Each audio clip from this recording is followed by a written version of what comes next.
Assalamualaikum warahmatullahi wabarakatuh. Bismillahirrahmanirrahim. Alhamdulillahirabbil alamin. Wa bihi nasta'inu ala umuri dunya waddin. Wa sallallahu ala sayyidina Muhammadin khatamin nabiyina wa alihi wa sahbihi ajma'in, amma ba'du. Saudara-saudaraku dimanapun Anda berada, semoga kita selalu mendapatkan bimbingan dan perlindungan dari Allah Subhanahu wa Ta'ala. Saudara-saudaraku dimanapun Anda berada, ini ada pertanyaan yang sangat luar biasa yang harus diurai dan dijelaskan secara mendetail supaya kita memahami apa sebetulnya inti dari kehidupan ini. Pertanyaannya adalah, kenapa saya waktu zikir malam itu seringkali seperti ada bayangan-bayangan yang menghampiri saya, dan kadangkala ada seperti ada suatu energi yang menghantam di dada saya. Masya Allah, ini adalah suatu pertanyaan yang harus saya jelaskan, dan ini soalnya menyangkut tentang rohani atau akal panjenengan yang bertanya ini. Dan untuk saudara-saudaraku yang semua yang dimanapun Anda berada, supaya bisa memahami dan tidak keliru dalam mengaplikasikan agama ini. Kenapa seringkali orang yang membaca wirid, sebetulnya dia masih belum berzikir, itu masih wirid. Jadi efeknya wirid memang seperti itu. Ketika orang-orang membaca wirid, subhanallah, la ilaha illallah dan lain sebagainya, maka wirid yang mengandung suara itu akan membentuk sebuah energi yang akhirnya akan berwujud seperti itu. Nah, kalau di dalam dunia mukasyafa itu disebut khotam.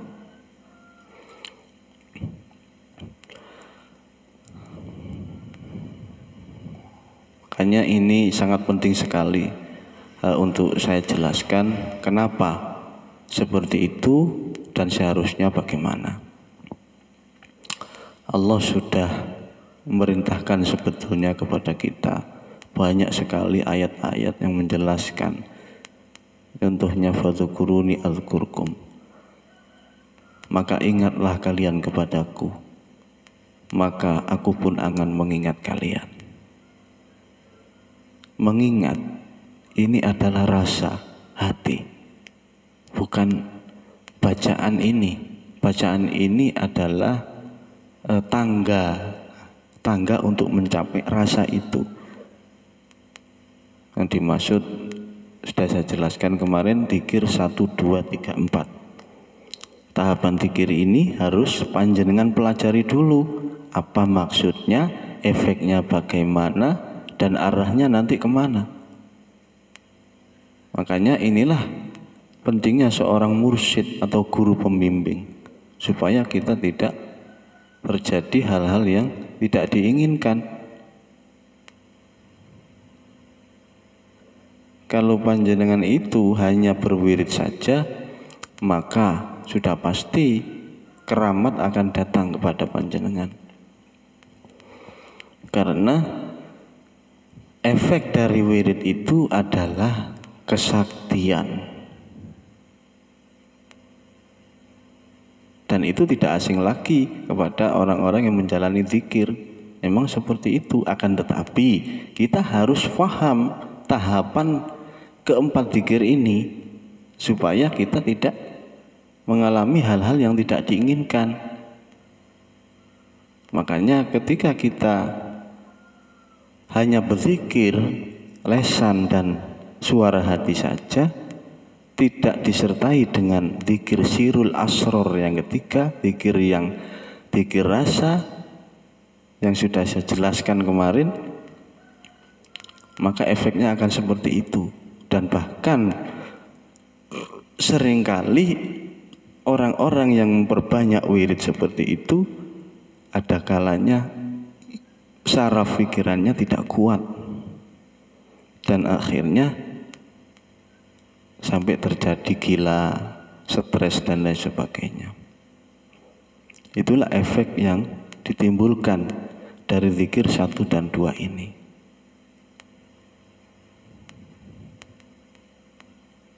Memang sakti, dia bisa melihat malaikat, ketemu dengan para nabi-nabi,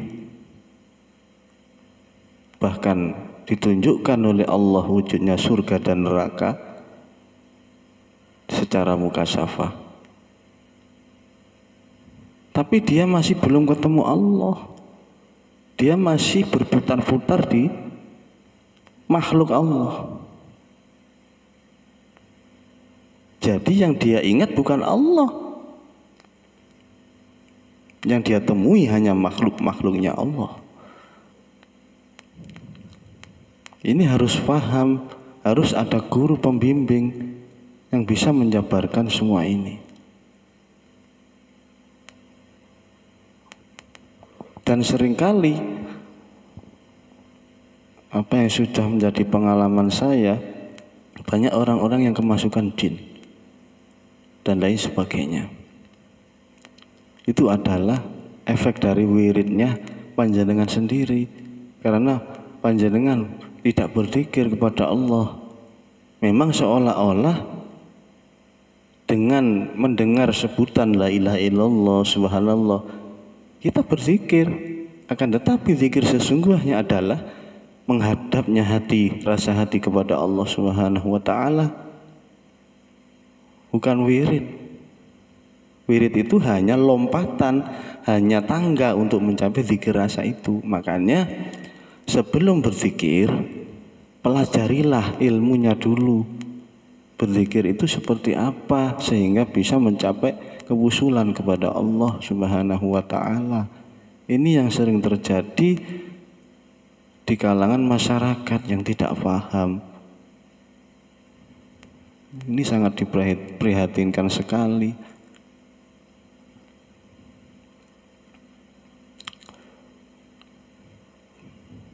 Kita panjenengan harus kembali lagi, harus belajar mencari guru pembimbing. Jangan diteruskan itu wiridnya kalau sudah seperti itu. Cari guru, cari mursyid yang bisa membimbing hati kita untuk menyambungkan talinya hati ini kepada Allah Subhanahu wa ta'ala. Jadi jangan ngawur di buku, tahu di buku dibaca, jangan. Memang bagus bacaannya, tapi efek yang dihasilkan akan membahayakan bagi diri kita. Syaratnya berzikir 1, kita harus mengetahui jati diri kita sebenarnya dulu. Makanya sama Rasulullah sudah ditekankan itu, man arafa nafsahu faqad arafa rabbahu, faqad arafa rabbahu fasada jasaduhu. Barang siapa mengenal dirinya, maka dia akan mengenal Tuhannya. Barang siapa dia mengenal Tuhannya, maka dirinya akan merasa binasa, merasa bukan siapa-siapa dan tidak bisa apa-apa. Dan akhirnya hatinya hanya menyaksikan Allah Subhanahu wa ta'ala yang melihat, yang mendengar, yang berbicara. Jadi ini tolong saya tekankan kepada saudara-saudaraku dimanapun Anda berada.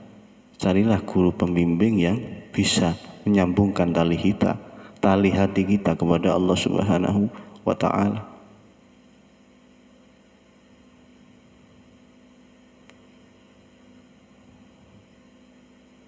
Dan itu kita harus teliti. Kita harus bersungguh-sungguh hati kita kepada Allah.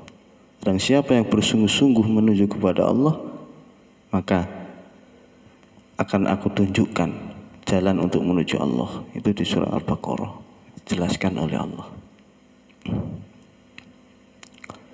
Kiranya sudah bisa difahami saudaraku. Jadi Anda cepat-cepatlah mencari guru yang bisa membimbing hati panjenengan menuju Allah Subhanahu wa Ta'ala. Ini yang saya sarankan secepatnya. Dan wirid itu jangan dibaca lagi, sudah. Cari guru dulu, cari mursyid dulu, dan minta bimbingan kepada mursyid yang akhirnya bisa hilang nanti efek-efek yang panjenengan alami seperti ini, seperti yang panjenengan alami kemarin-kemarin itu, bayangan dan lain sebagainya. Kalau panjenengan tidak mencari mursyid, segera mencari mursyid, yang saya khawatirkan adalah panjenengan nanti terus pokoknya itu yang saya sarankan, segeralah mencari guru mursyid, guru pembimbing. Dan guru mursyid itu harus sudah usul kepada Allah Subhanahu wa Ta'ala, sudah makrifat kepada Allah Subhanahu wa Ta'ala. Ini yang saya pesankan kepada jenengan. Kenapa sih ulama-ulama seringkali menyarankan pelajarilah ilmu itu dari guru mursyid yang bisa membimbing? Jangan cuma dibaca di buku aja, nanti kita tidak paham yang akhirnya menjadi bumerang kepada diri kita.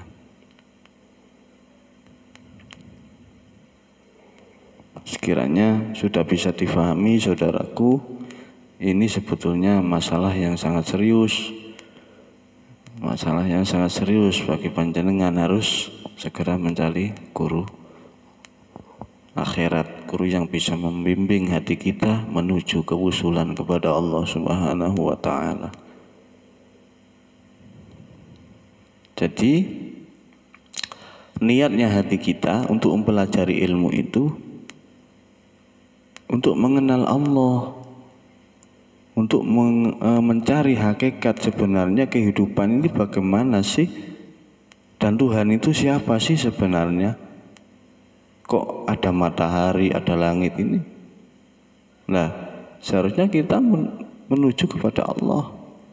Kalau kita mempelajari ilmu hanya kepingin sakti, maka di akhir hayat kita akan seperti itu. Jangan diniati kepingin mencari kesaktian. Carilah ilmu untuk mengenal Allah Subhanahu wa Ta'ala. Niatkan di dalam hati kita belajar ilmu di pondok pesantren, di TPQ, kita ingin mengenal Allah Subhanahu wa Ta'ala. Dan orang tua yang mondokkan anaknya juga seperti itu. Niatkan supaya anak saya bisa mengenal Allah Subhanahu wa Ta'ala. Jangan cuma pinter aja,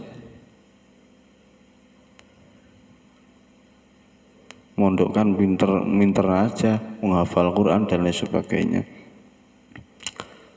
Harus di samping menghafalan Quran, hatinya makrifat kepada Allah, kenal kepada Allah Subhanahu wa Ta'ala. Inilah yang harus kita renungkan, bersama. Kenapa umat di akhir zaman ini seperti ini? Dan ulama-ulama terdahulu begitu mudahnya mencetak generasi-generasi yang makrifat, walaupun tanpa biaya.